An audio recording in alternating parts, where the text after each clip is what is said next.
Ancelotti fait ses adieux au Real Madrid, il a déjà une nouvelle destination. Dernière minute, le Real Madrid a appelé Jürgen Klopp à 2 reprises alors qu'Ancelotti se rapproche de la sortie. Antonio Rüdiger présente ses excuses à l'arbitre et aux supporters après son carton rouge contre Barcelone. Un milieu de terrain du Real Madrid envoie un message de défi après la défaite en Copa del Rey, nous reviendrons. Déclaration surprenante de Zinedine Zidane après la défaite du Real Madrid contre Barcelone en finale de la Copa del Rey. Avant de commencer, si vous êtes un fan du Real Madrid, partagez vos avis dans les commentaires, sur la performance du Real Madrid contre Barcelone sur ce classico en finale de la Copa del Rey et n'oubliez pas de liker et de vous abonner à la chaîne pour ne rien manquer des nouvelles actualités du club. Merci pour le soutien. Ancelotti fait ses adieux au Real Madrid, il a déjà une nouvelle destination. Les jours de Carlo Ancelotti au Real Madrid sont comptés après la défaite en Copa del Rey, et il a déjà une nouvelle destination. La défaite du Real Madrid en finale de la Copa del Rey contre le FC Barcelone, le 26 avril, a plongé Carlo Ancelotti dans une situation délicate. L'entraîneur italien, auteur d'une saison marquée par des hauts et des bas, semble vivre ses derniers instants sur le banc madrilène. La prochaine destination d'Ancelotti. Après avoir perdu ce titre face au grand rival catalan, tout indique que le cycle d'Ancelotti à Madrid touche à sa fin.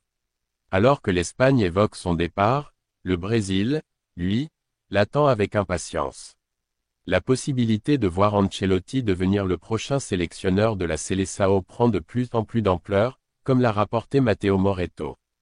L'intérêt du Brésil pour Ancelotti n'est pas nouveau, mais après cet échec en Copa del Rey, le transfert paraît imminent. La fédération brésilienne voit en lui un leader expérimenté, capable de gérer un effectif rempli de stars et de redonner au football brésilien toute sa splendeur. À Madrid, la nouvelle a surpris, même si beaucoup s'attendaient à un changement. La direction commence déjà à étudier de nouveaux noms pour lui succéder, tandis que les supporters, partagés, saluent avec respect un entraîneur qui leur a également offert des souvenirs inoubliables. De son côté, Ancelotti reste serein. Mais tout porte à croire que son prochain grand défi sera de mener le Brésil vers les sommets mondiaux. L'histoire de l'un des entraîneurs les plus titrés du football européen est sur le point d'écrire un nouveau chapitre, cette fois au rythme du « Jogo Bonito ». Dernière minute, le Real Madrid a appelé Jürgen Klopp à 2 reprises alors qu'Ancelotti se rapproche de la sortie. La récente défaite du Real Madrid face au FC Barcelone en finale de la Copa del Rey pourrait avoir de lourdes conséquences pour le club. Cela pourrait commencer par l'avenir de Carlo Ancelotti, qui pourrait être remercié soit immédiatement, soit à la fin de la saison. Le Real Madrid a identifié Xavi Alonso comme le successeur idéal d'Ancelotti. Toutefois, le club envisage également des options plus expérimentées, comme celle de Jürgen Klopp. Le Real Madrid a appelé Klopp à 2 reprises. Selon un récent rapport de Marca, le Real Madrid a contacté Klopp à 2 reprises face à l'incertitude autour du futur d'Ancelotti. Le technicien allemand est très apprécié par le club en raison de sa grande expérience à la tête d'équipes de haut niveau comme le Borussia Dortmund et Liverpool. Plus important encore, Klopp n'est pas seulement un excellent tacticien, il est également reconnu pour ses qualités de gestionnaire de vestiaire, capable de gérer des joueurs aux égos forts. Jürgen Klopp est dans le viseur du Real Madrid. C'est une expérience que Xavi Alonso n'a pas encore, ce qui pousse le Real Madrid à ne pas écarter la piste Klopp. Le rapport précise que les dirigeants madrilènes ont téléphoné à Klopp à 2 reprises pour connaître ses intentions cet été. Il est important de noter que Klopp est actuellement en pause dans sa carrière d'entraîneur et occupe le poste de responsable des opérations football pour le groupe Red Bull. Des rapports antérieurs laissaient entendre que Klopp pourrait être ouvert à remplacer Ancelotti au Real Madrid, mais son agent a récemment démenti ces rumeurs, affirmant que la légende de Liverpool est satisfaite de son rôle actuel chez Red Bull. Les prochaines semaines seront donc déterminantes, alors que le Real Madrid cherche à trancher sur l'identité de son futur entraîneur pour la saison prochaine. Antonio Rüdiger présente ses excuses à l'arbitre et aux supporters après son carton rouge contre Barcelone. Le défenseur du Real Madrid, Antonio Rüdiger, risque une lourde sanction après son carton rouge lors de la défaite face au FC Barcelone en finale de la Copa del Rey. Le défenseur allemand avait débuté la rencontre pour les Merengues et avait déjà échappé à une sanction après une faute sur Ferran Torres aux alentours de la 90e minute, une action qui aurait pu aboutir à un pénalty pour le Barça. Rüdiger a ensuite été remplacé pendant la prolongation en raison d'une gêne physique. Mais alors que le Real Madrid encaissait un but tardif de Jules Koundé, l'international allemand a complètement perdu son sang-froid sur la touche. En effet, peu avant le coup de sifflet final, Rüdiger s'est violemment emporté contre l'arbitre et a dû être retenu par des membres du staff madrilène alors qu'il tentait de s'en prendre physiquement aux officiels. Le défenseur expérimenté est même allé jusqu'à jeter un objet en direction de l'arbitre, ce qui lui a valu un carton rouge et l'expose désormais à une suspension pouvant aller de 4 à 12 matchs. Rüdiger présente ses excuses. Sur ses réseaux sociaux, Rüdiger a présenté ses excuses à l'arbitre ainsi qu'aux supporters du Real Madrid pour son comportement. Il n'y a aucune excuse pour mon comportement d'hier soir. Je suis très désolé, a écrit Rüdiger sur Instagram. Nous avons fait un très bon match à partir de la seconde période. Après 111 minutes, je n'étais plus en mesure d'aider mon équipe. Juste avant le coup de sifflet final, j'ai commis une erreur, a-t-il poursuivi. Encore désolé à l'arbitre et à tous ceux que j'ai déçus hier soir, a-t-il conclu. Comme mentionné, Rüdiger risque une lourde sanction, avec une suspension minimale de 4 matchs, ce qui pourrait mettre un terme à sa saison. Un milieu de terrain du Real Madrid envoie un message de défi après la défaite en Copa del Rey, nous reviendrons. Aurélien Tchouaméni a été l'un des joueurs les plus remarquables du Real Madrid, aux côtés de Kylian Mbappé, lors de la défaite 2-3 en finale de la Copa del Rey contre Barcelone. Le milieu de terrain français a commencé en tant que milieu défensif et a terminé le match en tant que défenseur central, réalisant des performances de haut niveau dans les deux rôles. Tchouaméni a également marqué le but en seconde période qui a permis au Real Madrid de prendre l'avantage 2-1, réalisant ainsi une remontée temporaire pour Los Blancos. Cela n'a été que de courte durée, puisque les géants espagnols ont finalement été battus en prolongation. Le message de Tchouaméni après la défaite contre Barcelone. Comme le reste de l'équipe, Tchouaméni était déçu et frustré par la défaite. Cependant, il a envoyé un message clair à ceux qui doutent du Real Madrid et qui célèbrent leur revers. Il célèbre nos défaites comme si on ne gagnerait plus jamais. Nous reviendrons, a écrit le milieu de terrain sur ses réseaux sociaux, envoyant ainsi un message de défi aux sceptiques. Tchouaméni a vécu une saison 2024 25e en montagne russe.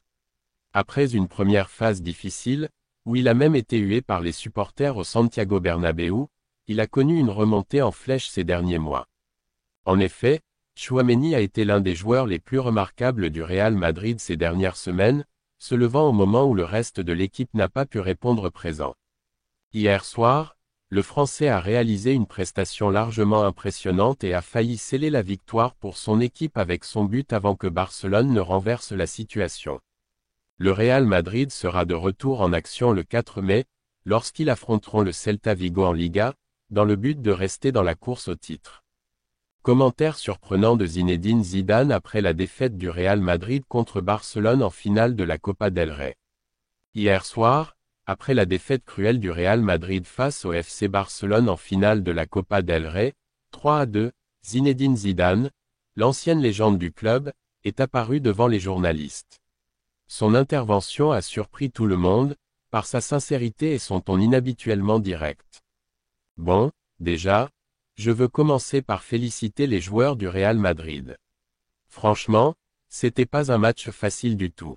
Les gars se sont battus, ils ont tout donné jusqu'à la dernière minute. C'est important de le dire. Le résultat ne reflète pas tous les efforts qu'ils ont fournis sur le terrain. Après ce moment de respect, Zidane a rapidement changé de ton. Plus grave, plus posé, mais clairement mécontent, il a évoqué l'arbitrage. Maintenant, il faut être honnête, ça fait des années qu'on voit des choses bizarres en Espagne. Quand ça compte vraiment, il y a des décisions qui vont toujours dans le même sens. Toujours. Ce soir encore, il y a eu des situations douteuses. Je dis pas que c'est pour ça qu'on a perdu, mais il y a un vrai problème. À un moment donné, ça suffit. Puis, il a été interrogé sur la performance de Kylian Mbappé, la star attendue, mais qui a déçu lors de cette finale. Kylian, écoutez, c'est un immense joueur. On le sait tous. Mais aujourd'hui, ce qu'il a montré, c'est pas ce que les supporters attendent du Real Madrid. Quand il est arrivé, il avait bien commencé, il avait cette énergie, ce feu. Mais là, on sent qu'il doute, qu'il n'est pas complètement intégré. Le Real, c'est plus qu'une simple équipe, c'est une exigence, c'est une pression constante. Et Kylian doit comprendre que le talent seul ne suffit pas ici. Il doit en faire plus. Beaucoup plus. Zidane a ensuite insisté sur la relation entre Mbappé et Vinicius Junior, un point critique selon lui. Ce que je vois aujourd'hui, c'est deux grands joueurs qui jouent chacun de leur côté. Il faut qu'ils arrêtent ça. Le Real Madrid, c'est un collectif. Pas de stars qui essaient de briller séparément. Ils doivent apprendre à se trouver, à se respecter sur le terrain, à faire les efforts l'un pour l'autre. Sinon ça ne marchera jamais. Visiblement peiné, Zidane a aussi parlé des énormes faiblesses défensives du Real. Honnêtement, défensivement, c'est inquiétant. Très inquiétant. On est trop fragile, trop exposé. C'est pas normal de voir le Real Madrid encaisser des buts aussi faciles, surtout dans une finale. On peut pas gagner des titres si on défend comme ça. C'est pas l'ADN du club. Puis, le moment fort de son intervention, un appel au changement. Je pense sincèrement qu'il faut du changement. Peut-être un nouveau coach, une nouvelle dynamique, quelque chose pour réveiller ce vestiaire. Parce que là, parfois, je regarde l'équipe, et, je vous le dis franchement, je reconnais plus mon Real Madrid. Il manque cette fierté, cette rage de vaincre qu'on avait avant. Avant de partir, Zidane a livré un constat brutal, mais a aussi tendu une petite lueur d'espoir. On doit être réaliste, cette saison est très compliquée. On a perdu en Copa, la Ligue des Champions, c'est quasiment fini, et si on continue comme ça, la Liga va nous échapper aussi. Ce serait une saison sans aucun trophée. Pour un club comme Madrid, c'est inacceptable. Mais bon, tant que mathématiquement c'est possible, j'y crois. Il faut se battre. La Liga doit revenir à la maison. C'est maintenant ou jamais. Assez, c'est assez. En quelques minutes, Zidane a résumé ce que beaucoup de fans ressentaient au fond d'eux, de la tristesse, de la colère, mais aussi l'espoir que le Real Madrid retrouve enfin sa grandeur.